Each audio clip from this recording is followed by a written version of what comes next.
Oke, cara cepat baca Hangul atau huruf Korea kalian bisa pakai tabel kayak aku kayak ini. Nah, di sini udah ada huruf-huruf konsonan dan di sini ada huruf-huruf vokal. Nah, kita mulai aja langsung satu-satu. Huruf vokal yang kayak gini, ini bunyinya A. Terus yang ini ya. Perhatikan di sini ada beberapa huruf yang dia itu beda bentuknya, tapi pelafalannya hampir mirip. Jadi kalian harus perhatikan di sini. Oke, di 4 huruf ini.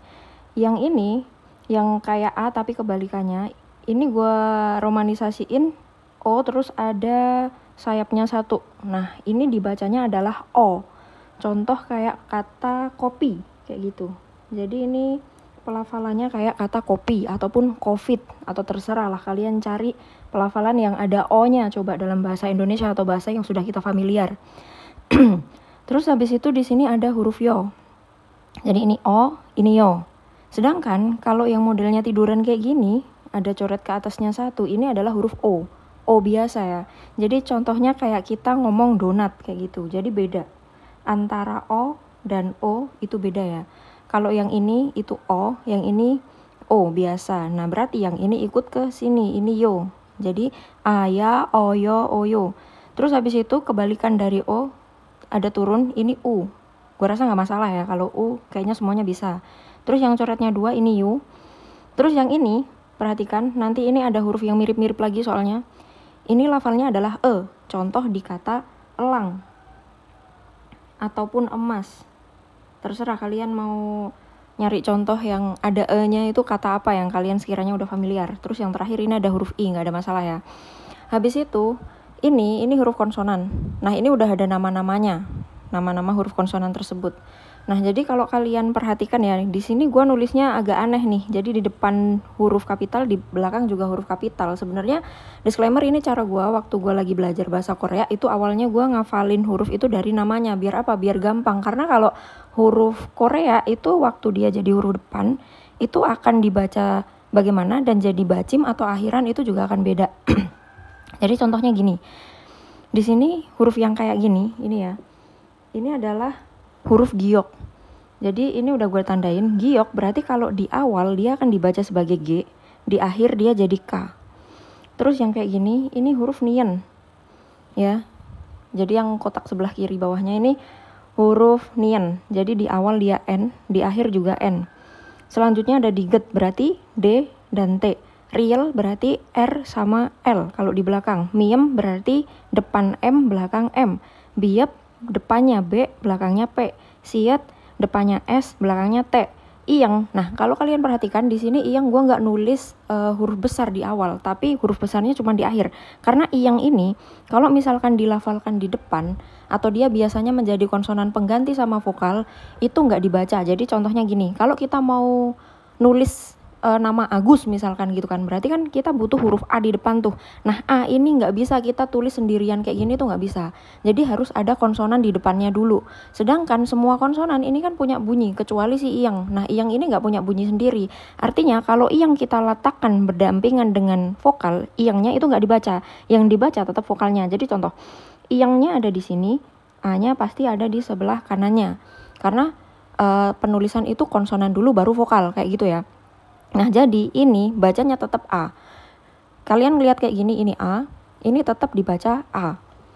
Sampingnya lagi, iyang dulu, baru vokalnya. Ini ya, tetap dibaca ya, meskipun ada iyangnya, kayak gitu ya. Nah, terus kalau yang vokal modelnya itu mendatar-mendatar, contoh kayak O, Yo, U, Yu, dan E, cara nulis iyangnya bukan di sampingnya, tapi di atasnya. Jadi, misalkan nih, kita gabungin sama huruf O, O-nya kan di sini. Iyangnya berarti kita tuliskan di atasnya, iyangnya di sini. Gitu, paham ya? Dan ini berlaku ke semua huruf. Jadi ini udah gue contohin ya untuk satu-satu huruf. Nah, di sini kalau intinya patokannya di vokal. Kalau vokalnya modelnya itu vertikal atau berdiri, maka nulisnya itu di samping kanannya konsonan. Nah, jadi konsonannya dulu, baru vokalnya. Nulisnya samping-sampingan. Tapi kalau vokalnya modelnya itu mendatar, kayak O, Yo, U, Yu, dan E, maka nulisnya itu atas bawah. Otomatis yang atas itu adalah konsonannya dulu. Jadi konsonan dulu di atas, terus vokalnya ada di bawah. Nah, kalian pakai tabel ini kalian bakalan gampang ya. Jadi kayak bisa langsung kombinasi antara konsonan dan juga vokal kayak gitu ya. Nah, jadi contoh nih yang di sini, ini kita bacanya adalah mo. karena dia miem kan. Nah, jadi huruf awal dia akan dibaca M, habis itu ada vokal O, jadinya mo kayak gitu. Nah, ini kita lanjutin lagi tadi sampai jiat ya tadi. Iyeng berarti kalau di awal dia nggak dibaca, kalau jadi bacim atau jadi akhiran dia akan dibaca eng. Maksudnya jadi bacim itu ketika dia ada di vokal akhir atau biasanya diletakkan di bawahnya. Contohnya kayak ini nih, gue tambahin iyeng satu lagi di sini. Nah, ini cara bacanya adalah ang, karena iyeng yang pertama ini nggak dibaca, terus habis ini dibaca a, bawahnya dibaca eng, jadinya ang gitu ya. Oke, lanjut lagi. Di sini ada huruf jiat, berarti di depan ini adalah j, kalau dia jadi akhiran dia jadi t ya, jadi j sama t. Ciat yang besar ada dua nih, berarti c yang kayak ada hanya gitu, ca kayak gitu, ci. Terus habis itu sama belakangnya t. Kiak berarti kh sama k. Tiat berarti TH sama T. Piap berarti PH sama P. Hiat H sama T kayak gitu. Nah, sekarang gue contohin lagi nih biar nggak bingung masalah jadi depan sama belakang yang sedikit apa ya? Kayak kontras banget nih. Kayak misalkan nih di sini kita punya siat ya. Oke, kita urutin si siat ini urutannya sama huruf A. Berarti cara nulisnya siatnya dulu, habis itu A-nya ada di samping. Oke. Nah, kalau siat ini jadi huruf awal kan dibacanya S ya tadi ya. Terus habis itu ini A, berarti kan ini sa, gitu kan.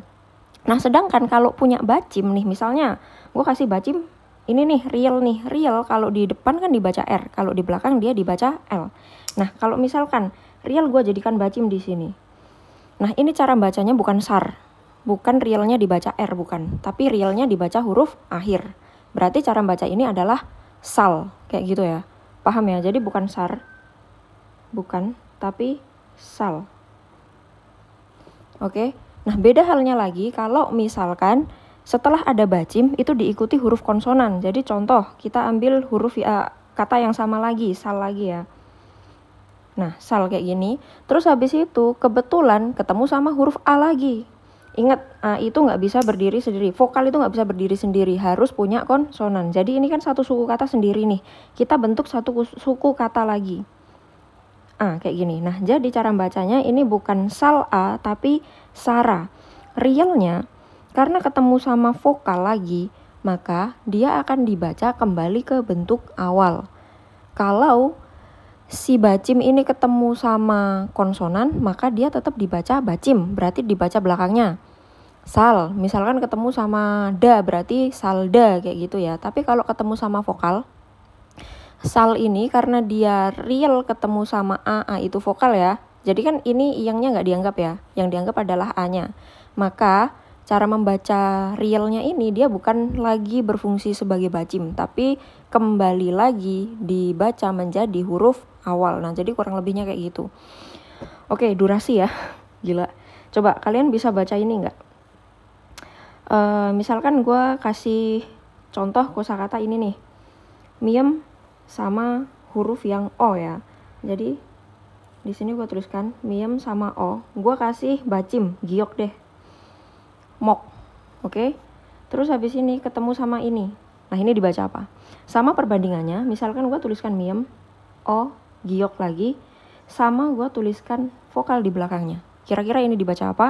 Terus yang ini dibaca apa? Yang pertama dibaca apa? Yang kedua dibaca apa? Tulis di kolom komentar. Thank you.